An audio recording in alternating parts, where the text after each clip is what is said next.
Assalamu alaikum warahmatullah.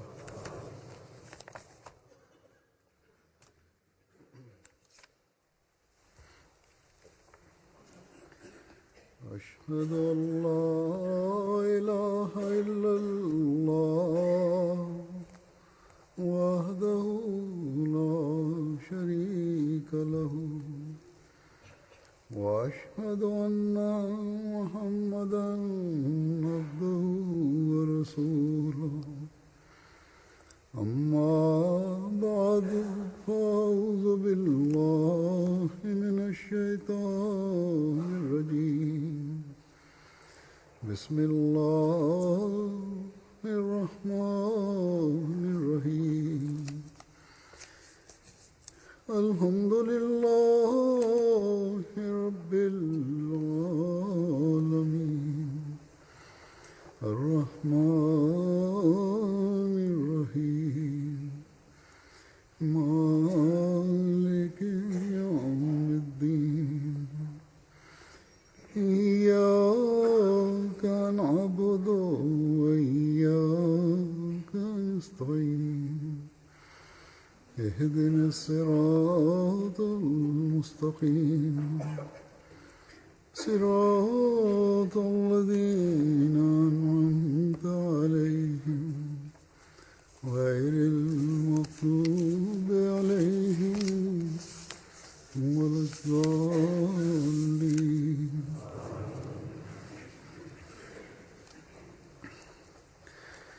İnşallah Teala Xudo xohlasa 3-4 kun ichida muborak Ramazon oyi boshlanadi.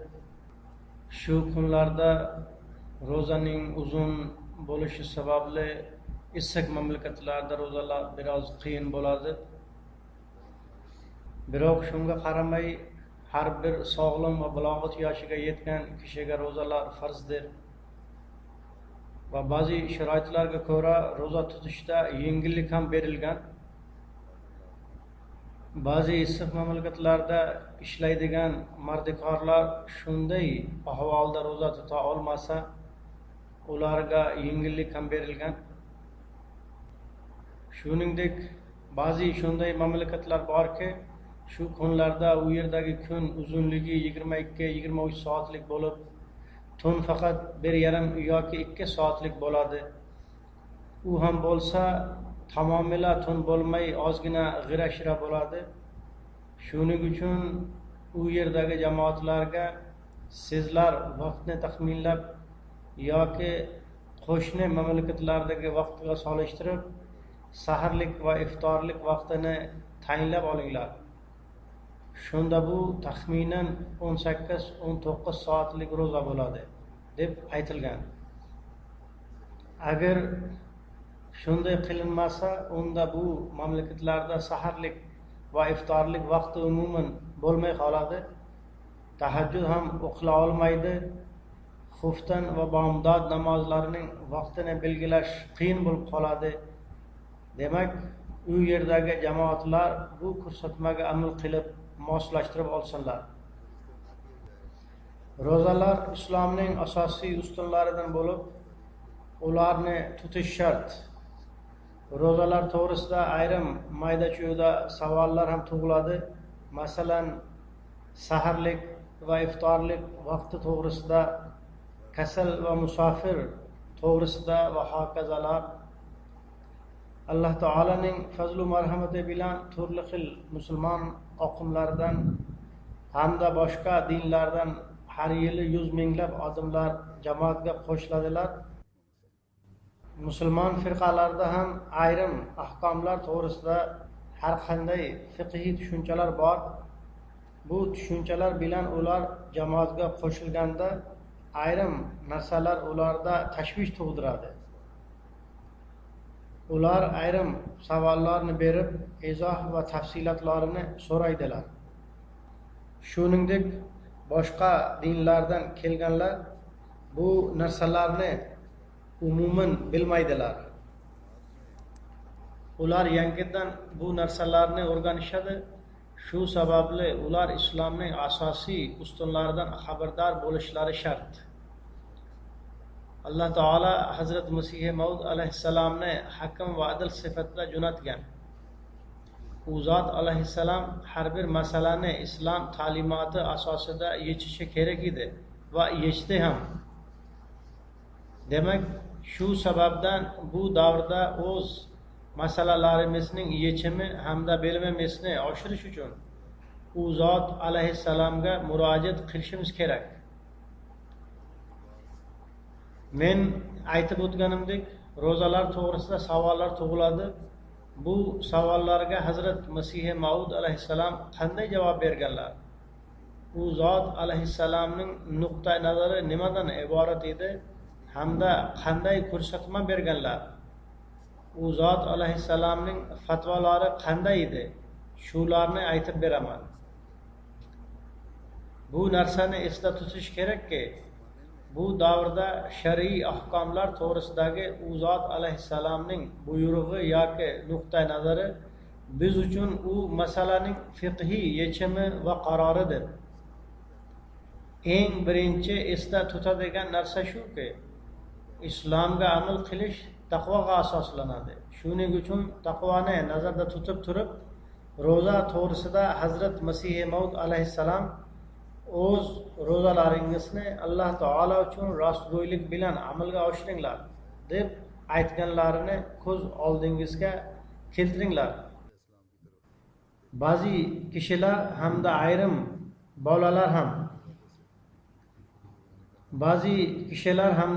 bolalar ham nima uchun biz Ramazon hayitni g'ayri ahmadiylardan boshqa vaqtda boshlaymiz va o'qiymiz deb savol berishadi.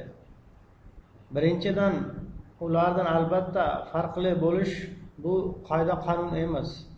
Biz ataylab Ramazonni boshlashda va hayit kunini nishonlashda bilib turib ixtilof qilmaymiz. Ba'zi yillar shunday ham bo'lganki, bizning va boshqalarning ro'zalari bir xil vaqtda bo'lgan. Pokistonda yoki boshqa musulmon mamlakatlarda qayerda hilolni ko'rish qo'mitalari tuzilgan bo'lsa, ular oy ko'rindi deb e'lon qilganlarida biz Ahmadiy musulmonlar ham unga yarasha ro'za tutamiz.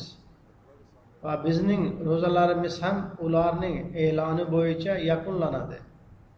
Va hayit ham unga yarasha nishonlanadi.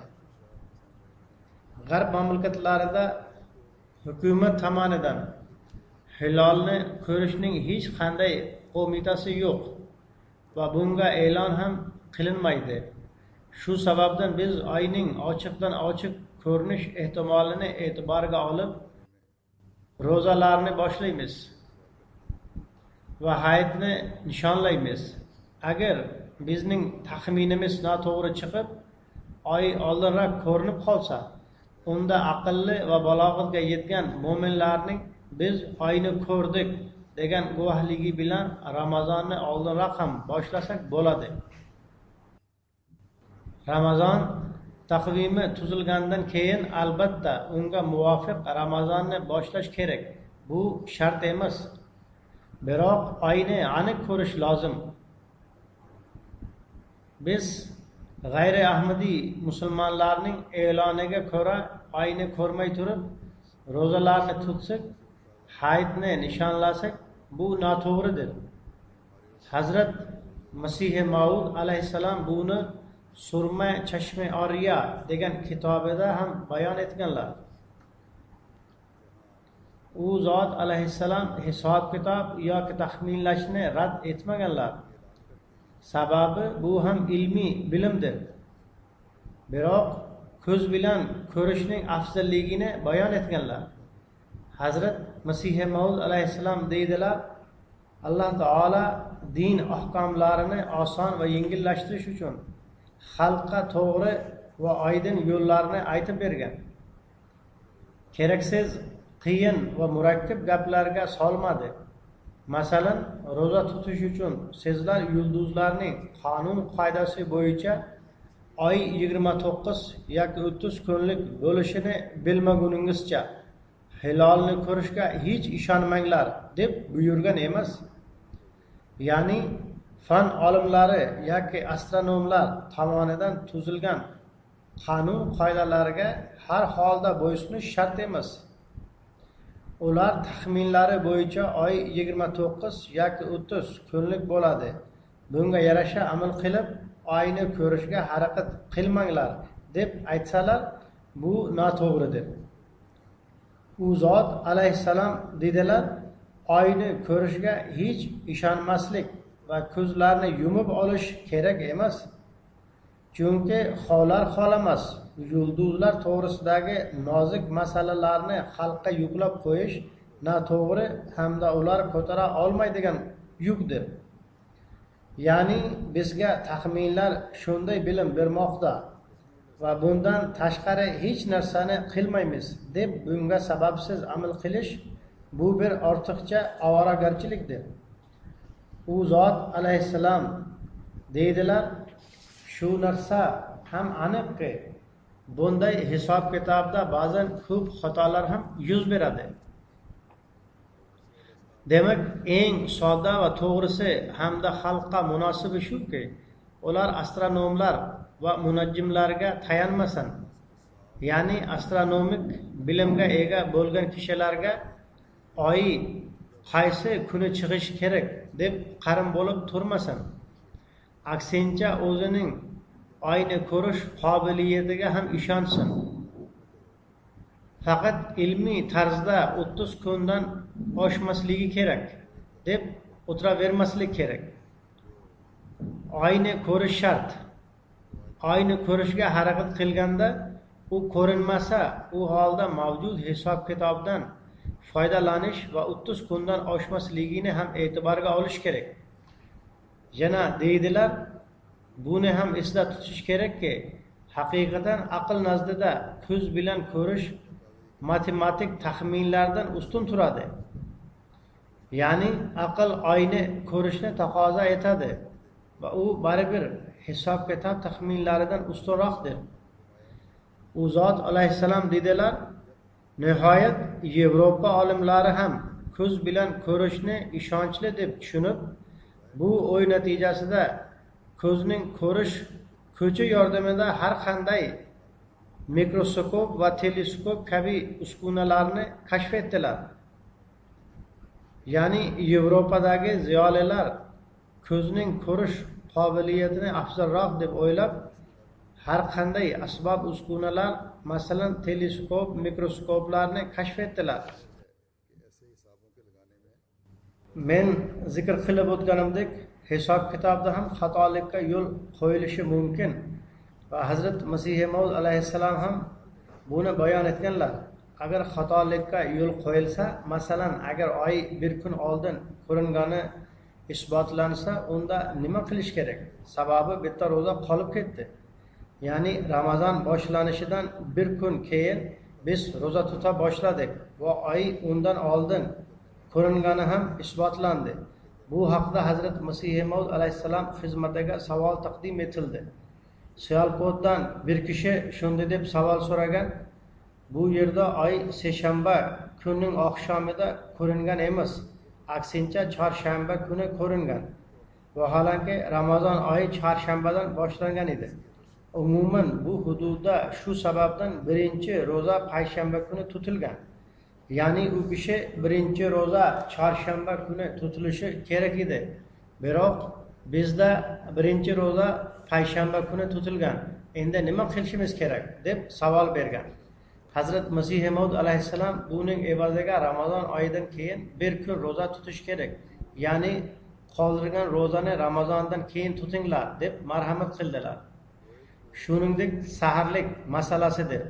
Saharlik qilib ro'za tutish shartdir. Payg'ambar sallallohu alayhi vasallam bizga xuddi shuni buyurganlar.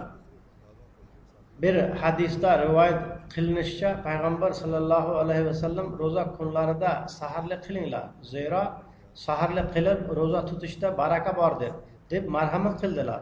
Hazrat Masih Maud alayhissalom o'zlari ham bu ko'rsatmaga amal qilar edilar va jamoat a'zolariga saharlik qilish shart deb bunga amal qilishga buyurar edilar. Shuningdek, Qodiyanga keladigan mehmonlar uchun ham saharlik muntazam ravishda hozir bo'lar edi. Bu haqda Hazrat Mirza Bashir Ahmad radhiyallohu anhu shunday deb qayd qiladilar: Munshi Zafar Ahmad Kapur Talvi sohib menga yozma rivoyat qildilar. Men Qodiyonning muborak masjidining yonida istiqomat qilar edim. Bir marta saharlik qilayotganimda Hazrat Masih Maud alayhissalom tashrif buyurdilar. U zot alayhissalom saharlikni ko'rib turib, siz nuhut sho'rva bilan ovqatlanyapsizmi deb so'radilar.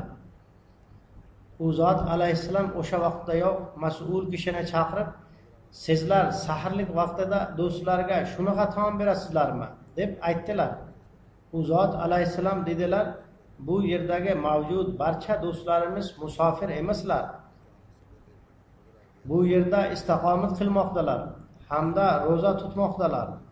Har biridan u taomdan nimani yoqtiradi va saharlikda nimani yeyishni xohlaydi deb so'rab, taom tayyorlansin deb marhamat qildilar. So'ngra mas'ul kishi boshqa taom olib kelganida men ovqatlanib bo'lgandim hamda azon ham chaqirilib bo'lgan edi. Huzur alayhissalom ovqatlanib oling, azon ertaroq chaqirilib qoldi. Uni e'tiborga olmang dedilar. Hazrat Masih Maud alayhissalom bilan tahajjud namozini o'qish va saharlik qilish to'g'risida Hazrat Mirza Bashir Ahmad sohib rivoyat qilib deydilar: Doktor Mir Muhammad Ismoil sohib menga shunday deb aytib berganlar: 1895-yili men to'liq Ramazon oyini Qodiyonda o'tkazdim. Men to'liq oy Huzur alayhissalomning iqtidosida tahajjud, ya'ni tarovih namozini o'qidim. U zot alayhissalomning odati shu ediki, vitr namozini tunning birinchi qismida o'qib olar edilar va 8 rakat tahajjud namozini 2-2 rakat qilib tunning oxirgi qismida ato etar edilar.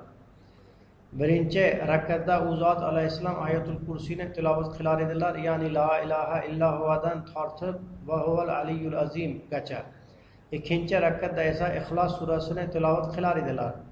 Ruku hamda sajdalarda ko'pincha ya hayyu ya qayyum bi rahmatika astag'is o'qirdilar. U zot alayhissalom bu duolarni men eshitadigan ovozda o'qir edilar.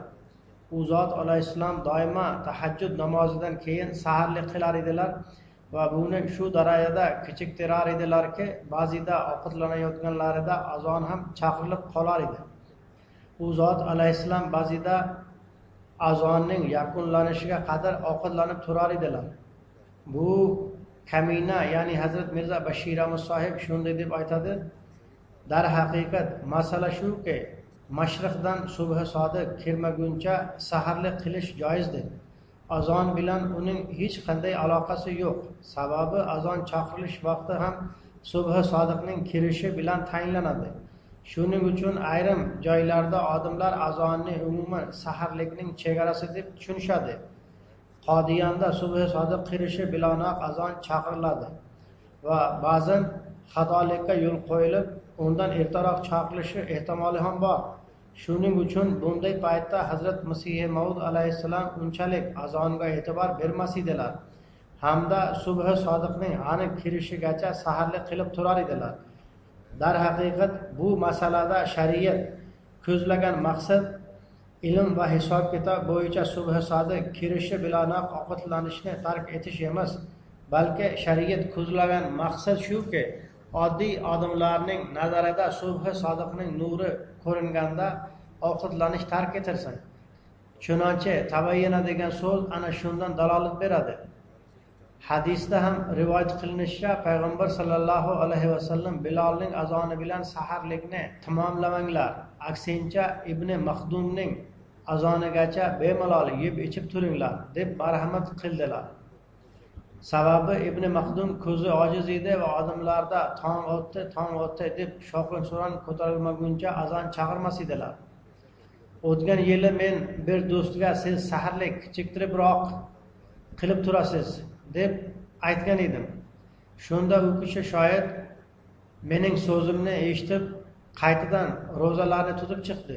Agarda u saharlik qilgan vaqti mazkur vaqtdan kechiktirmagan bo'lsa, unda to'g'ri hech qanday ziyoni yo'q. Shuning uchun har bir kishi o'zi tekshirib ko'rishi mumkin. Bu yerda azonlar chaqirilmaydi. Subhi sodiqning kirishini kuzatish kerak. Tong otguncha saharlik qilib tursa, bo'ladi. Saharlik paytida Hazrat Masih Maud alayhissalomning yana bir mehmondorchiligi voqeasi uchraydi. Hazrat Mirza Bashir Ahmad sohib shunday deb rivoyat qiladilar: doktor Xalifa Rashiduddinning zavjasi Qodiyondagi Lajna Imoilloh orqali shunday yozadi: bu 1903-yilgi voqeadir. Men va doktor sohib 4 kun ta'til bo'lishi sababli Ridikidan Qodiyonga keldik. Huzur alayhissalom safarda ro'za tutmadingizmi deb so'radilar. Biz yo'q deb javob qaytardik. Huzur alayhissalom bizga istiqomat qilish uchun pushti rangli xonani berdilar. Doktor sohib biz ro'zalarni tutamiz deb aytdilar. U zot alayhissalom xo'p mayli dedilar. So'ngra u zot alayhissalom siz musofirsiz-ku deb marhamat qildilar. Doktor sohib Hazrat men bir necha kun shu yerda istiqomat qilaman. Shuning uchun ro'za tutishni xohlayman deb iltimos qildilar. U zot alayhissalom yaxshi biz sizga kashmiriy qatlama tanovul qildiramiz dedilar. Biz kashmiriy qatlama qanaqa bo'ladi deb o'yladik. Saharlik vaqti tahajjud va nafillardan bo'shab qolganimizda ovqat keltirildi. Shunda Hazrat Masih Maud alayhissalom o'zlari uyning birinchi qavatida joylashgan pushti rangli xonaga tashrif buyurdilar. Hazrat Mavloviy Abdul Karim sohib uyning 3-qavatida yashar edilar. Ularning katta zavjasi Karim bibi sohiba bo'lib, odamlar u ayolni Mavloviyani deb atardilar. U ayol kashmirlik bo'lib, qatlamalarni yaxshi pishirar edi. Huzur alayhissalom biz uchun ushbu qatlamalarni ularga pishirtirdilar. Qatlamalar issiq yuqoridan kelar edi va Huzur alayhissalom o'zlari bizning oldimizga qo'yib, yaxshilab yenglar deb marhamat qilar edilar. Men va doktor sohib juda ham xijolat chekib o'tirdik. Biroq Huzur alayhissalomning shafqati va mehribonligidan qalbimiz qattiq ta'sirlanib, butun tanamiz xursandchilikdan yayrab ketdi. Shunda azon chaqirildi. Huzur alayhissalom yana yenglar, hali ko'p vaqt bor dedilar. Yana shunday deb marhamat qildilar: qulu vashrabu hatta yatabayyana lakumul khaytul abyad minal khaytil aswad minal fajr degan oyatga odamlar amal qilmaydilar. Sizlar yeyaveringlar, hali vaqt ko'p. Muazzin vaqtidan oldin azon chaqirib qo'ydi. U kishi yana shunday dedi: biz oqillanmagunimizcha Huzur alayhissalom turib aylanib yurdilar. Doktor sohib: huzur, sizlar o'tiringlar, men xizmatchidan qatlamalarni o'zim ushlab olaman yoki mening zavjim undan oladi dedi. Biroq Huzur alayhissalom unamadilar va bizga xizmat qilib turdilar. Shu taomnomada ovqatdan tashqari sutli shirinlik ham bor edi. Demak, shubhasiz ovqat yaxshiroq bo'lishi kerak, biroq shunda ham o'rta me'yonalikni hisobga olish kerak. Ro'zani tutib, biz ro'za tutganmiz va biz tutamiz ham degan his-tuyg'u bo'lishi kerak. Chunonchi bu haqda Hazrat Muslih Maud roziyallohu anhu Hazrat Masih Maud alayhissalomga tegishli bir rivoyatni bayon qiladilar. Alloh taolo yuridullohu bikumul yusra va la yuridu bikumul usra deb marhamat qiladi. Sizlar iymon keltirib, so'ngra qiyinchilik bilan hayot kechirishingizni biz ravo ko'rmaymiz. Shuning uchun sizlarning qiyinchiliklaringizni uzoqlashtirish uchun ro'zalarni farz qildik. Bu mo'minni mo'min qiladigan mazmundir. Bu mazmunni esda tutish kerakki, Alloh taolo sizlarga yengillikni xohlaydi, qiyinchilikni xohlamaydi. Ana shu mazmun mo'minni mo'min qiladi. Ya'ni ro'zada och qolish yoki din uchun qurbonlik qilish insonga ziyon keltirmaydi. Aksincha butunlay foydalidir. Ramazonda inson och qoladi deb o'ylaydigan kishi Qur'onni inkor etadi. Sababi Alloh taolo sizlar och edingizlar, sizlarning taomlanishingiz uchun biz Ramazonni joriy etdik. Demak, shu narsa ma'lum bo'ladiki, Alloh taolo yediradigan taomgina taomdir va haqiqiy hayot ham shundan iborat. Bundan tashqari taom emas, aksincha yeydigan kishini halokatga uchratuvchi toshlardir. Mo'minning burchi shuki, u oladigan har bir luqma to'g'risida uni kim uchunligini bilsin. Agar u Alloh taolo uchun bo'lsa, unda u taomdir. Agar u nafs uchun bo'lsa, unda u taom emas. Demak, saharlik Alloh taolaning buyrug'i bilan qilinmoqda. Ya'ni yaxshiroq saharlik qilinsa, u ham Alloh taolo uchundir. Payg'ambar sallallohu alayhi vasallam aytishlari bo'yicha unda baraka bor. Agar qorinni to'yg'azish kerak bo'lsa va sifatli taomlarni yeb lazzatlanish kerak bo'lsa, unda u nafs uchundir. Hazrat Muslih Maud bunga oydinlik kiritib, shunday deydilar: Alloh taolo uchun kiyilgan libosgina libosdir. Agar u nafs uchun kiyilsa, unda u yalang'ochdir. Qaranglar, qanday chiroyli uslubda izohlab berildiki, Alloh taolo uchun qiyinchilik va musibatlarni tortmaguningizcha sizlar qulayliklardan foydalana olmaysizlar. Bundan Hazrat Masih Maud alayhissalomning aytishlaricha, Ramazon oyini semirishga sababchi qiladigan kishilarning o'ylari ham yo'qqa chiqadi. Shunday kishilar borki, Ramazon oyida ularning vazni ozayishning o'rniga ortib ketadi. Huzur alayhissalom Ramazon vazi kishilar uchun otga berilgan bug'doy hamda arapaning sifatli ozuqasiga o'xshagan bo'ladi deb aytardilar. Ya'ni odamlar shu kunlarda yaxshi ozuqani yegandan keyin otning semirganidek yaxshilab yog'li taomlar, shirinlik yeb semirib ketishadi. Bu narsa ham Ramazonning barakalarini ozaytiradi. Bir tomondan buyruq shudirki, saharlik qilinglar, bunda baraka bor. Iftorlik qilinglar, bunda ham baraka bor. Biroq ikkinchi tomondan maqsad muddao faqat ovqatlanishgina bo'lsa, unda shu narsa barakalarni ozaytiradi. Demak, o'rta me'yorlik shartdir. Sifatli taom yenglar, biroq haddan oshmanglar. Safar hamda kasallikda ro'za tutish joiz emas. Hazrat Muslih Maud roziyallohu anhu men yaxshiroq eslayman deb bir joyda deydilar.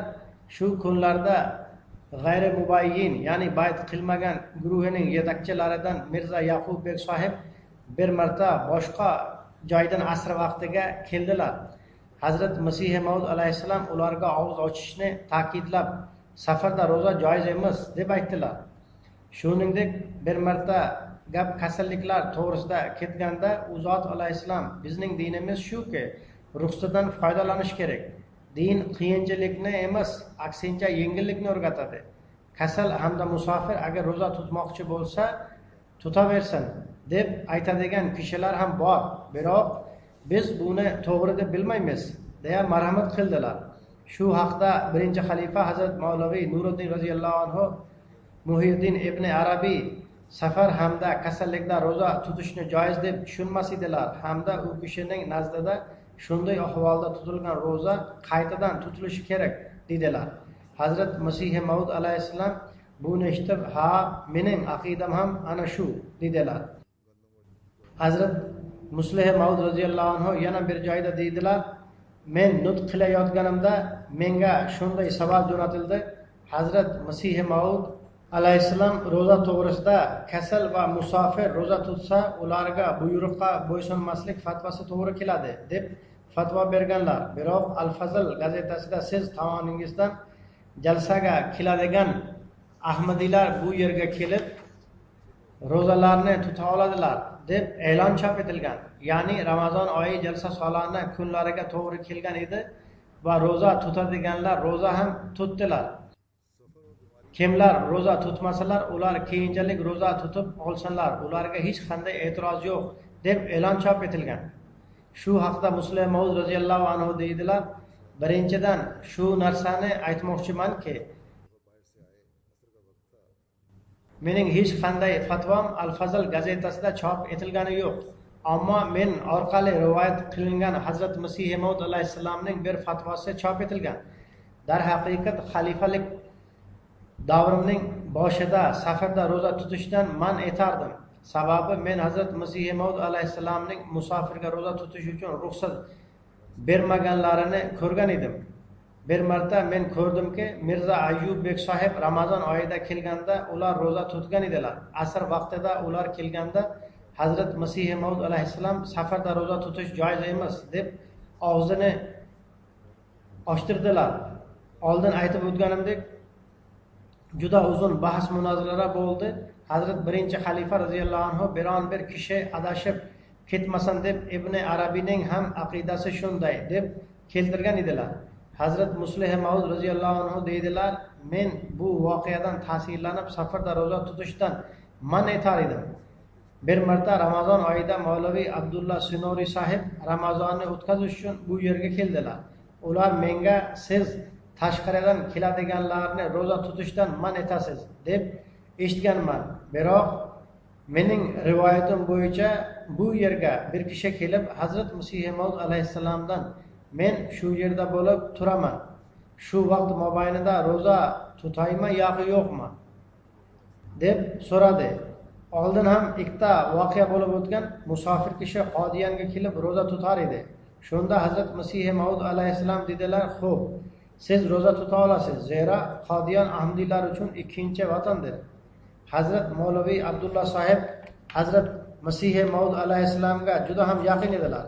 Hazrat Muslih Maud roziyallohu anhu deydilar, ularning Huzur alayhissalomga yaqin bo'lishidan qat'iy nazar faqat ularning rivoyatini qabul qilmay boshqa kishilardan ham guvohlik oldim. Unda Hazrat Masih Maud alayhissalomning musofirlarning Qodiyonda bo'lgan vaqtlarida ro'za tutishga ruxsat berishlari, ammo kelib ketish kunlarida ro'za tutishga ruxsat bermasliklari ma'lum bo'ldi. Shuning uchun men birinchi fikrimni o'zgartirdim. Yana shu safar ham Ramazon oyiga jalsa solana to'g'ri kelishi kerak edi. Shuning uchun qatnashuvchilar ro'za tutishi kerakmi yoki yo'qmi deb savol ko'tardi. Unda bir kishi Hazrat Masih Maud alayhissalom davrida jalsa solana Ramazon oyida bo'lganda biz o'zimiz mehmonlarga saharlik uyushtirganmiz dedi. Shu vaziyatni ko'zda tutib, jalsaga keluvchilarga ro'za tutishga ruxsat bergan bo'lsin. Bu ham Hazrat Masih Maud alayhissalomning fatvosi bo'yichadir. Oldingi ulamolar safarda ro'za tutishni joiz deb aytganlar. Shu kunlardagi safarni g'ayri ahmadiy olimlar safar deb qabul qilmaydilar. Biroq Hazrat Masih Maud alayhissalom safarda ro'za tutishni man etganlar. Yana u zot alayhissalom Qodiyanga kelib ro'za tutish joizdir deb ham aytganlar. Endi u zot alayhissalomning bir fatvosini qabul qilib, ikkinchi fatvosini qabul qilmaslik bu ham to'g'ri emas. Agar shunday bo'lsa, u xuddi bir Pashtunning voqeasiga o'xshaydi. Pashtunlar fiqhga juda ham qattiq rioya qilishadi.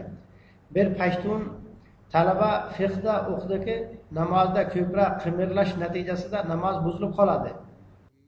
U hadisda Payg'ambar sallallohu alayhi vasallam to'g'risida ham u bir marta namozda o'rnidan jilgan deb o'qiganda Payg'ambar sallallohu alayhi vasallamning namozi buzildi dedi. Zero Quduriy nomli kitobda yozilishicha ko'proq qimirlash natijasida namoz buzilib qoladi. Demak, bu Pashtun yoki mullalardan o'qigan kishi Payg'ambar sallallohu alayhi vasallamga ham fatvolarni bera boshlaydi. Demak, Hazrat Muslih Maud deydilar, kim safarda ro'za tutish joiz emas deb fatvo bergan bo'lsa, o'sha kishi Qodiyon ahmdiylarning ikkinchi vatanidir. Bu yerda ro'za tutish joizdir. Shuning uchun u zot alayhissalomning fatvosi bo'yicha bu yerda ro'za tutish joizdir. Mayli, bunga boshqa sabablar ham bor. Musofirlik mobaynida ro'za to'g'risida Hazrat Sayyid Muhammad Sarvar Shoh sahib yozadilar. Ro'zalar to'g'risida Hazrat Masih Maud alayhissalom shunday deb marhamat qilganlar. Agar biron bir kishi bir joyda 3 kundan ko'proq turish kerak bo'lsa, u ro'zalarni tutsin. Agar 3 kundan kamroq turadigan bo'lsa, unda ro'za tutmasin. Agar Qodiyonda 3 kundan kamroq turganda ham ro'zalarni tutib olsa, u qaytadan ro'zalarni tutishi kerak emas. Zero Qodiyon ikkinchi vatandir. Shu yerda 3 kundan kamroq turganda ham ro'za tutmoqchi bo'lsa joizdir. Biroq boshqa joylarda 3 yoki undan ko'proq kun tursa ro'za tuta oladi. Musofir hamda kasal kishi ro'za tutmasligi haqida bir shunday rivoyat bor. Hazrat Masih Maud alayhissalom Lahordan Shayx Muhammad Jattu sahib va boshqa do'stlarning kelganligini xabar topib, o'zlarining buyuk axloqlariga asosan tashqariga chiqdilar. Bundan maqsad shu ediki, sayrga chiqqanda kelgan mehmonlar bilan muloqot bo'lib qoladi. Boshqa kishilarga ham Hazrat Masih Maud alayhissalom tashqariga chiqadilar degan xabar yetdi. Shuning uchun masjidi muborakda ko'p kishilar to'plandilar. Huzur alayhissalom eshikdan tashqariga chiqqanda odatdagidek muridlar u zot alayhissalom tomoniga parvona bo'lib yopirildilar. U zot alayhissalom shayx sohibga qarab salom berib hol ahvolini so'radilar. Shayx Chattu sohib Xudoga shukr dedilar. Huzur alayhissalom Hakim Muhammad Husayn Qurayshi sohibga qarab shunday dedilar: bular hech qanday qiyinchilik tortmasanlar, bu mas'uliyat sizga yuklanadi. Bular uchun boshpana va taom tayyorlanglar. Nima kerak bo'lsa menga aytinglar. Hamda Miya Najmuddinga ta'kidlab aytib qo'ying. Bular qanday ovqatni yoqtirsa, uni tayyorlab bersinlar. Hakim sohib, xo'p, shunday bo'ladi. Xudo xolisa bular hech bezovta bo'lmaydilar dedi. So'ngra Huzur alayhissalom mehmondan siz ro'za tutganmisiz deb so'radilar. U kishi ha, men ro'zadorman dedi. U kishi Ahmadi emas edi. Huzur alayhissalom dedilar: Qur'oni Karim bergan ruxsatlarga amal qilish ham taqvodir. Alloh taolo musofir va kasal kishi boshqa kunlarda ro'za tutishiga ruxsat bergan. Shuning uchun bunga ham amal qilish kerak. U zot alayhissalom dedilar: men o'qiganman. Ko'pchilik oldingi ulamolar agar biron bir kishi safar yoki kasallikda ro'za tutsa bu gunohdir deb aytganlar. Sababi haqiqiy maqsad muddao Alloh taolaning roziligidir. Esda xohishlarimiz emas. Alloh taolaning roziligi bo'ysunishdadir. U bergan har bir buyruqqa itoat qilinishi kerak. O'zlarimiz tomonidan hech qanday qo'shimchalar va ilovalarning keragi yo'q. U ya'ni Alloh taolo man kana minkum marizan aw ala safarin fa iddatun min ayyamin ukhra deb buyurgan. Bunda safar yoki kasallikning qanaqa ekinligi cheklab qo'yilgan emas. Men safar hamda kasal holatida ro'za tutmayman. Bugun ham tobim yo'qligi sababli ro'za tutmadim. Aylanib yurganda kasallik ozgina yengillashadi. Shuning uchun men tashqariga chiqaman. U zot alayhissalom mehmondan siz ham borasizmi deb so'radilar. Shayx Chattu sohib yo'q, men bora olmayman. Sizlar borib kelinglar dedi. U shubhasiz bu buyruq bor. Biroq safarda hech qanday qiyinchilik bo'lmasa, unda nimaga ro'za tutilmasin deb aytdi. Huzur alayhissalom bu sizning o'y fikringiz. Qur'oni Karimda qiyinchilik yoki qiyinchiliksiz zikr etilgani yo'q. Siz nihoyatda keksayib qoldingiz. Hayotga hech ishonib bo'lmaydi. Inson Alloh taolo rozi bo'ladigan va siroti mustaqim topiladigan yo'lni tanlashi kerak. Shunda Shayx Chattu sohib dedi: sizlardan foydalanay deb ana shu maqsad uchun keldim. Agar shu yo'l to'g'ri bo'lsa, unda biz g'aflatda o'lib ketmaylik. Huzur alayhissalom dedilar: bu juda chiroyli gap. So'ngra dedilar: siz dam oling, men ozgina aylanib kelay. Hazrat Masih Maud alayhissalomning davrasida kasal va musofirning ro'za tutishi to'g'risida fikr bo'ldi. Hazrat Mavlaviy Nuriddin janoblari yana Shayx Ibn Arabiyning kasal yoki musofir ro'za kunlarida ro'za tutib olsa ham, unda sog'ayganda Ramazon oyi tugagandan so'ng ro'za tutishi farzdir. Zero Alloh taolo man kana minkum maridan aw ala safarin fa iddatun min ayyamin ukhra, ya'ni sizlardan kimda kim kasal yoki musofir bo'lsa, u Ramazon oyidan keyingi kunlarda ro'za tutsin degan so'zlarini aytib berdilar. Bu oyatda Alloh taolo kasal yoki musofir kishi o'zining qaysirligi sababli yoki qalb xohishini amalga oshirish uchun bu kunlarda ro'za tutgan bo'lsa, keyinchalik u ro'za tutishiga hojat yo'q deb aytilgan emas. Alloh taolaning ochiq oydin buyrug'i borki, u keyinchalik ro'za tutsin. Keyingi ro'zalar baribir unga farz. Shu mobaynida agar u ro'za tutgan bo'lsa, bu ortiqcha ish bo'lib, uning qalbining xohishidir. Bundan Alloh taolaning keyinroq ro'za tutish to'g'risidagi buyrug'i yo'qqa chiqmaydi. Hazrat Masih Maud alayhissalom shunday deb marhamat qilganlar: kimda kim kasallik yoki musofirlik holatida Ramazon oyida ro'za tutsa, u Alloh taolaning ochiq oydin buyrug'idan bosh tortgan bo'ladi. Alloh taolo ochiq oydin aytib qo'ygan: kasal yoki musofir kishi ro'za tutmasin. Kasallikdan sog'aygandan keyin va safarning yakunlanishidan keyin ro'zalarni tutsin. Alloh taolaning ushbu buyrug'iga amal qilish kerak. Zira najot Alloh taolaning fazl marhamati orqali topiladi. Hech kim o'z amallari ko'chini ko'rsatib najot topa olmaydi. Kuch bilan najot topish mumkin emas. Alloh taolo kasallikning yengil yoki og'ir, safarning esa qisqa yoki uzun bo'lishini aytgani yo'q. U bir umumiy buyruq bergan, unga amal qilish kerak. Agar kasal yoki musofir kishi ro'za tutsa, unda unga itoatselik fatvosi to'g'ri keladi. Hazrat Mirza Bashir Ahmad sohib shunday deb yozadilar: Hazrat Miya Abdullah Sinori sohibning o'g'li Miya Rahmatullah sohibning rivoyat qilishicha, Huzur alayhissalom bir marta Ludhiyonaga tashrif buyurdilar. Ramazon oyi edi. Biz barchamiz G'osgar shahridan ro'za tutib Ludhiyonaga chiqdik.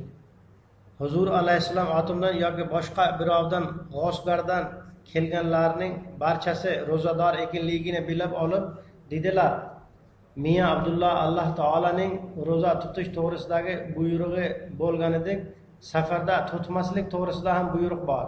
Sizlarning barchangiz og'izlaringizni ochib olinglar. Chunonchi barchasining og'izlari ochirildi. Bu voqea peshin namozidan keyin yuz bergan. Yana bir rivoyat bo'yicha Hazrat Mirza Bashir Ahmad sohib menga Miya Abdullah Sinori sohib aytib berganlar deb yozadilar. Bu dastlabki davrning voqeasi. Bir marta Ramazon oyida Huzur alayhissalom oldiga bir mehmon keldi. U ro'zador edi va kunning ko'proq qismi o'tib ketgan edi. Yoki ehtimol asr namozidan keyingi vaqt edi. Huzur alayhissalom unga og'zini ochib qo'ying dedilar. U ozgina vaqt qoldi. Endi og'iz ochishning keragi yo'q dedi. Huzur alayhissalom siz o'z zo'rligingiz bilan Alloh taolani rozi qilmoqchimisiz? Alloh taolo zo'rlik bilan emas, balki itoat bilan rozi bo'ladi. Alloh taolo musofir ro'za tutmasin deb aytgan bo'lsa, unda u tutmasin. Shunda u og'zini ochib qo'ydi. Shuningdek, Hazrat Munshi Zafar Ahmad sohib Kapur Talvi shunday deb yozadilar: bir marta men Hazrat Munshi Arure Xon sohib va Hazrat Xon Muhammad Xon Ludhiyonaga borib Huzur alayhissalomning xizmatida hozir bo'ldik. Ramazon oyi bo'lib men ro'za tutgan edim, mening sheriklarim esa ro'za tutmagan edilar. Biz Huzur alayhissalomning xizmatida hozir bo'lganimizda kun botishiga yaqin qolgan edi. Ular Huzur alayhissalomga Zafar Ahmad ro'za tutgan dedilar. Huzur alayhissalom darrov ichkariga kirib ketdilar va bir stakan sharbatni olib kelib menga og'izni ochib qo'ying. Safarda ro'za tutmaslik kerak deb marhamat qildilar. Men aytganlariga bo'ysundim. Shundan keyin biz bir necha kun u yerda bo'lishimiz kerak edi. Biz ro'za tuta boshladik. Iftorlik vaqtida Huzur alayhissalomning o'g'illari patnisda 3 stakan qo'yib olib keldilar. Biz og'izni ochdik, ya'ni keyin ular Qodiyanda istiqomat qilishlari kerak edi. Shu sababdan ular ro'zani tuta boshladilar. Bir kuni Hazrat Masih Maud alayhissalom katta patnisga sharbatdan 3 stakanni olib keldilar. Shunda men Huzur alayhissalomga Munshi Rure Xon sohibga bir stakan kifoya qilmaydi. Ya'ni u kishi kun bo'yi ro'za tutgan va sizlar bir stakan keltirgansizlar. Bu kifoya qilmaydi dedim. Hazrat Masih Maud alayhissalom tabassum qilib darrov ichkariga kirib ketib bir katta idishni sharbat bilan to'ldirib olib keldilar va Munshi sohibga ichirdilar. Munshi sohib esa men Huzur alayhissalomning qo'llaridan ichyapman deb hammasini tugatib qo'ydi. Hazrat Mirza Bashir Ahmad sohib yana bir rivoyatni shunday bayon qiladilar: pensiyaga chiqqan Mavla Baxsh sohib Mavlaviy Abdurrahman Mubashshir orqali yozadilar: bir marta Hazrat Masih Maud alayhissalom Amritsarga tashrif buyurdilar. U zot alayhissalom Babu Miya Lol nomli, hozirgi nomi esa Bande Matram Pol degan joyida ma'ruza o'qidilar. Huzur alayhissalom ro'za tutmagan edilar. Ma'ruza mobaynida muftiy Fazlur Rahman sohib Huzur alayhissalomga bir piyola choyni taqdim etdi. Huzur alayhissalom e'tibor bermadilar. So'ngra u kishi yana biroz oldilariga yaqinroq qo'ydi. Shunda ham Huzur alayhissalom ma'ruza bilan band bo'lib turdilar. So'ngra muftiy sohib choy piyolasini Huzur alayhissalomga yanada yaqinlashtirib qo'ydi. Huzur alayhissalom choyni ichib qo'ydilar. Shunda odamlar Ramazon oyining hurmati shumi, ro'za tutmaydilar va hokazo behuda gaplarni gapirib, shovqin suron ko'tara boshladilar. Ma'ruza to'xtatildi. Huzur alayhissalom orqa eshikdan chiqib ketdilar. Mashina ikkinchi tomondagi eshikka olib kelindi. Huzur alayhissalom unga o'tirib oldilar. Odamlar toshlarni ota boshlab qo'zg'alan ko'tardilar. Mashinaning oynasi sinib qoldi. Biroq Huzur alayhissalom sog' salomat manzillariga yetib bordilar. Rivoyat qiluvchi yozadiki, odamlardan eshitib, keyinchalik bir g'ayri ahmadiy mulla bunga qaramay, odamlar bugun Mirzoni payg'ambar qilib qo'ydilar deb aytib turgan edilar. Bu gaplarni men o'zim uning og'zidan eshitgan emasman. Hazrat Mavlaviy Nuriddin sohib bilan biz tashqariga chiqdik. Biz shu payt unga odamlar hali tosh otyaptilar va shovqin suron ham bosilgani yo'q. Biroz to'xtab turaylik deb iltimos qildik. Shunda birinchi xalifa dedilar, tosh otadigan kishi ketib bo'ldi. Menga kim ham otadi? Muftiy Fazlur Rahman sohibning choy taqdim etishi natijasida fitna fasod paydo bo'lib, odamlar shovqin suron ko'targan edilar. Shuning uchun barcha ahmadiylar, siz nega choy taqdim etdingiz? Buning barchasi siz qilgan ishingizning natijasidir deb yopishib oldilar. Rivoyat qiluvchi kishi deydi, men ham unga xuddi shunaqa so'zlarni aytdim. U bechora qiynalib ketdi. Keyinchalik menga Miya Abdul Xoliq sahib aytib berdilar. Bu masala Huzur alayhissalom oldilariga muftiy sohib sababsiz ma'ruzani buzib qo'ydi deb taqdim etilganda, Huzur alayhissalom muftiy sohib qandaydir noto'g'ri ish qilgan emas deb marhamat qildilar. Alloh taolaning safarda ro'za tutmaslik kerak degan buyrug'i bor. Alloh taolo bizning ana shu amalimiz bilan ushbu buyruqni yoyishga fursat paydo qildi. Shunday deb Hazrat Masih Maud alayhissalom javob qaytardilar. Bu javobni eshitgach muftiy sohib yanada dovyurak bo'lib ketdilar. Kasal bo'lganda ro'zani ochish. Hazrat Mirza Bashir Ahmad sohib rivoyat qiladilar. Doktor Mir Muhammad Ismoil sohib menga shunday deb aytib berganlar. Bir marta Ludhiyanada Hazrat Masih Maud alayhissalom Ramazon oyining ro'zalarini tutganlarida qon bosimi tushib, qo'l va oyoqlari sovib ketdi. Kun botishiga ozgina qolgan edi. Biroq u zot alayhissalom darrov og'izlarini ochib oldilar. U zot alayhissalom shariatdagi oson yo'lni ixtiyor qilar edilar. Hazrat Mirza Bashir Ahmad sohib deydilar, men aytamanki, hadisda Hazrat Oysha radhiyallohu anhoning rivoyati bo'yicha payg'ambar sallallohu alayhi vasallam to'g'risida shunday zikr uchraydi. U zot sallallohu alayhi vasallam doimo ikkita joiz yo'llardan osonrog'ini yo'qtirar edilar. Ba'zida Ramazon oyi dehqonlarning ayni qizg'in ish vaqtida, masalan, ekish va o'rish vaqtiga to'g'ri kelib qoladi. Yoki shunday mardikorlar borki, ularning tirikchiligi mardikorchilik bilan bog'liq. Ular ro'za tuta olmaydilar. Bunga nisbatan qanday marhamat qilasizlar? Hazrat Masih Maud alayhissalom dedilar, al-a'malu bin-niyat. Bu kishilar o'z ahvollarini maxfiy tutishadi. Har bir kishi taqvo va pokizalik bilan o'z ahvolini ko'rib olsin. Agar birov o'z o'rniga boshqa birovni yollamoqchi bo'lsa, yollab olsin. Aks holda unga kasallik hukmi to'g'ri keladi. Keyinchalik qulay vaqt topganda tutib olsin. Bu mamlakatlarda yozda kunlar juda ham uzun bo'lib, havo nihoyatda issiq bo'ladi. U yerdagi kishilar ro'zalarni keyinroq tutib olsin deb marhamat qildilar. Va alallazina yutiquna to'g'risida deydilar, bu kimlarning kuchi yetmasa degan ma'noni bildiradi. Ramazon oyida kimlar ro'za tuta olmasa, ular fidya beradilar. Ular to'g'risida qanday buyruq bor deb Hazrat Masih Maud alayhissalomdan so'raldi. Hazrat Masih Maud alayhissalom dedilar, bir marta nima uchun fidya belgilangan deb mening qalbimda o'y paydo bo'ldi. Shunda ma'lum bo'ldiki, fidya tavfiq berish uchundir, toki bundan ro'za uchun tavfiq hosil bo'lsin. Alloh taolaning zotigina kuch-quvvat ato etadi va har bir narsani Alloh taoladangina so'rash kerak. Alloh taolo har bir narsaga qodir. U agar xolasa sel kasalligiga chalingan bemorga ham ro'za uchun kuch ato eta oladi.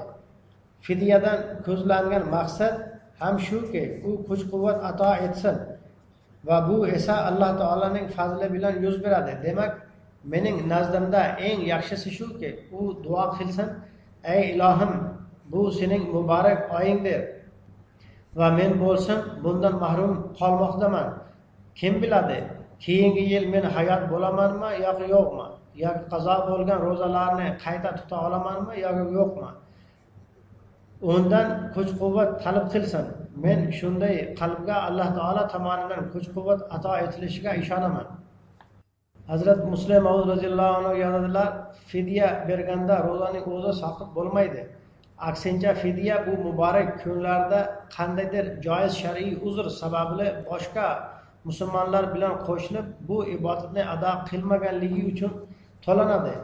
Yana bu uzr ikki turli. Bittasi vaqtincha, ikkinchisi esa doimiydir. Fidya kuch-quvvatga yarasha ikkala vaziyatda berilishi kerak. Qisqasi, biror bir kishi fidya berib qo'ygan bo'lsa ham 1-2 yoki 3 yildan keyin qachon uning sog'lig'i to'g'ri kelsa, u ro'zalarni tutishi kerak. Agar kasallik oldin vaqtinchalik edi va sog'lom bo'lgandan keyin ro'za tutishni iroda qilib turdi, ammo shu vaqt mobaynida surunkali kasalga chalinsa, u kishi bundan mustasnodir.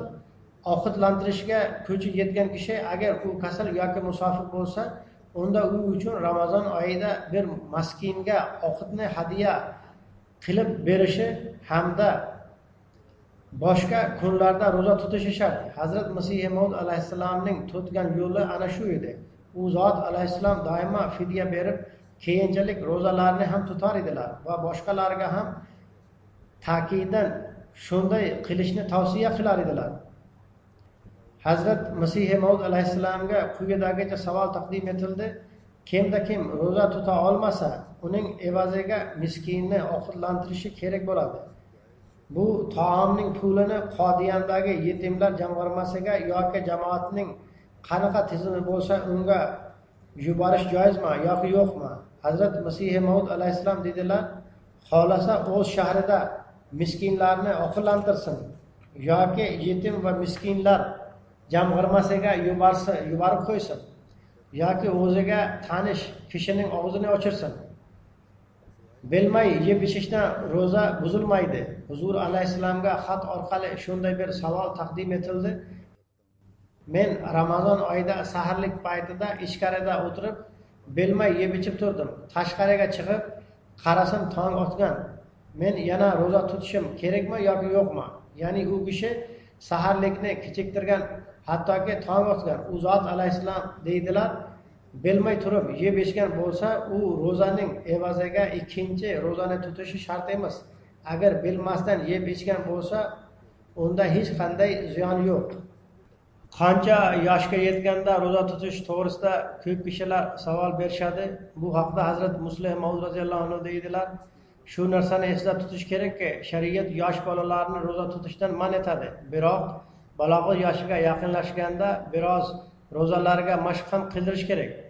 U zot roziyallohu anhu deydilar: men eslaymanki, Hazrat Masih Maud alayhissalom menga birinchi ro'za tutishga 12 yoki 13 yoshimda ruxsat bergan.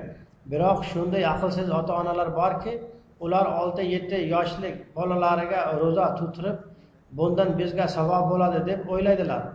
Bu savob ish emas, aksincha zulmdir. Zero bu o'sish yoshi bo'ladi, ammo balog'at yoshiga yaqin yetganda va ro'zalar farz bo'lish vaqti yaqin qolganda albatta ro'za tutishga mashq qildirish kerak. Hazrat Masih Maud alayhissalomning ruxsati va sunnatiga qarasak, unda 12 yoki 13 yoshga yetib borganda oz-ozdan mashq qildirish kerak va har yili biroz ro'zalarni tutirish kerak. Hattoki u 18 yoshga yetib borsin. Bu yosh mening fikrimcha balog'at yoshidir. Hazrat Masih Maud alayhissalom birinchi yili menga faqat bitta ro'za tutishga ruxsat bergan. Ya'ni 12-13 yoshga yetib faqat bir ro'za tutishga ruxsat berilgan. Bu yoshda bolalarda qandaydir qiziqish mavjud bo'ladi. Ular bu qiziqish natijasida ko'proq ro'za tutishni xohlaydilar. Ularni man etish ota-onalarga bog'liq. Yana bir shunday yosh ham keladiki, unda bolalar albatta ozgina ro'zalar ham tutsin deb ularni rag'batlantirish lozim. Ota-onalarning vazifasi yoshlikda ko'proq ro'za tutishdan man etishdir.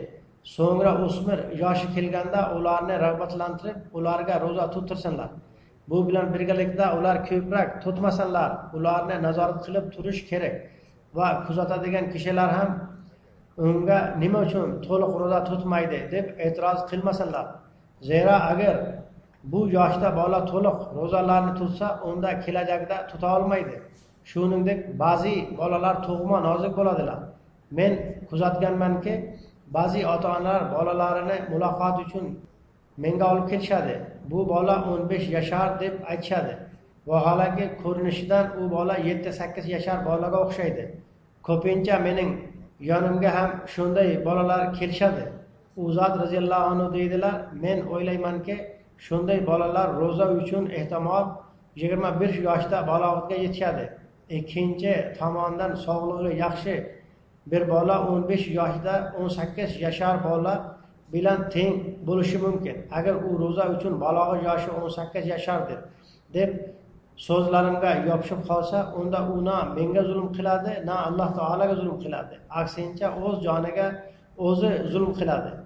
Xuddi shunday agar kichik yoshdagi bola to'liq ro'zalarni tutmaganda unga tanqid qiladigan kishilar o'z jonlariga zulm qiladilar. Hazrat Masih Maud alayhissalomning to'ng'ich qizi Hazrat Navob Mubaraka begim sohiba deydilar, balog'at yoshidan oldin kichik yoshda u zot alayhissalom ro'za tutirishni yoqtirmasdilar. Faqat bitta-ikkita ro'za tutib olsa kifoya edi. Hazrat onajon menga ro'za tutirganda iftorlikda bir katta ziyofat berdilar. Ya'ni jamoatdagi barcha ayollarni chaqirdilar. Bu Ramazon oyida, keyin 2 yoki 3-yil Ramazon oyida men yana ro'za tutib oldim. Hazrat Masih Maud alayhissalomga men bugun ro'za tutganman deb xabar qildim. U zot alayhissalom bir kichkina xonada o'tirgan bo'lib, yonlarida stol ustida 2ta qon bor edi. G'oliban bularni Hazrat onajon tayyorlab bergan bo'lsalar kerak. U zot alayhissalom bir ponni menga berib, yeb oling, siz hali noziksiz, ro'za tutmang, og'zingizni ochib qo'ying dedilar. Men ponni yeb oldim, biroq men u zot alayhissalomga Soliha, ya'ni kelinoyi ham ro'za tutgan deb aytdim. U paytda u ham hali kichkina edi. Uning og'zini ham ochtirib qo'ying dedim. U zot alayhissalom uni ham chaqirib olib keling dedilar. Men uni chaqirib olib keldim. U kelgach Huzur alayhissalom ikkinchi ponni unga berib, yeb oling, siz ro'zador emassiz dedilar. U zot roziyallohu anhu u paytda men 10 yoshda bo'lsam kerak dedilar. Xuddi shunday tarovih namozi to'g'risida savollar bor. Go'llik Akmal sohib Hazrat Masih Maud alayhissalomdan shunday savol so'ragan. Ramazon oyida kechasi turib namoz o'qishga ta'kid qilingan, biroq mehnatkash mardikor va dehqonlar shunday amallarda dangasalik qiladilar. Agar ular tunning oxirgi qismining o'rniga tunning birinchi qismidan 11 rakat tarovih namozini o'qisa joizmi? Huzur alayhissalom hech qisi yo'q, o'qib olsinlar dedilar. Tarovih to'g'risida savol berildi. Agar bu tahajjud bo'lsa, unda 20 rakat o'qish to'g'risida nima deb marhamat qilasizlar? Sababi tahajjud vitr bilan birgalikda 11 yoki 13 rakat bo'ladi. Huzur alayhissalom javoban dedilar, payg'ambar sallallohu alayhi vasallamning doimiy sunnatlari 8 rakatdir. U zot sallallohu alayhi vasallam uni tahajjud vaqtida o'qir edilar va ana shu afzalroqdir. Biroq tunning birinchi qismida ham o'qish joizdir. Yaxshirog'i shuki, tahajjud vaqtida turib 8 rakat tahajjud namozi o'qib olinsin. Biroq tunning birinchi qismida ham o'qib olish joizdir. Bir rivoyatga ko'ra, u zot sallallohu alayhi vasallam tunning birinchi qismida o'qiganlar. 20 rakat keyinchalik o'qilgan. Biroq payg'ambar sallallohu alayhi vasallamning sunnatlari oldin bayon qilingan sunnatdir. Bu 20 rakat yoki undan ko'proq rakat to'g'risidagi gaplar keyingi davrdagi gaplardir. Payg'ambar sallallohu alayhi vasallamning sunnatlari 8 rakat tahajjuddir. Bir kishi Huzur alayhissalomning xizmatiga xat yozdi. Bu xatning xulosasi shunday edi: safarda namozni qanday o'qish kerak? hamda tarovih namozi to'g'risida qanday hukm bor? U zot alayhissalom dedilar, safarda namozni qasr qilish payg'ambar sallallohu alayhi vasallamning sunnatidir. Tarovih ham sunnatdir. Uni o'qib turing. Gohida uni yolg'iz o'qib oling. Tarovih namozi darhaqiqat tahajjuddir. Hech qanday yangi namoz emas. Vitrni xohlaganingizcha o'qing. Demak, men Ramazonga tegishli ayrim masalalarni aytib berdim. Alloh taolo bizga taqvo ustida qoyim bo'lib turib, uning rizosini ustunroq qilgan holda Ramazon ro'zalaridan fayz olishga kuch-quvvat ato etsin. Amin.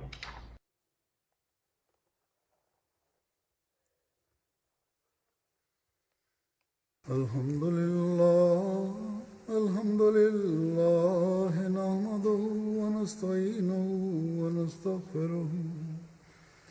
ونؤمن به ونتوكل عليه ونعوذ بالله من شرور أنفسنا ومن سيئات أعمالنا من يهده الله فلا مضل له ومن يضلل فلا هادي له ونشهد أن لا إله إلا الله ونشهد أن محمدا عبده ورسوله عباد الله رحمكم الله إن الله يأمر بالعدل والإحسان وإيتاء ذي القربى وينهى عن الفحشاء والمنكر والبغي يعظكم لعلكم تذكرون اذكروا الله يذكركم وادعوه يستجب لكم ولذكر الله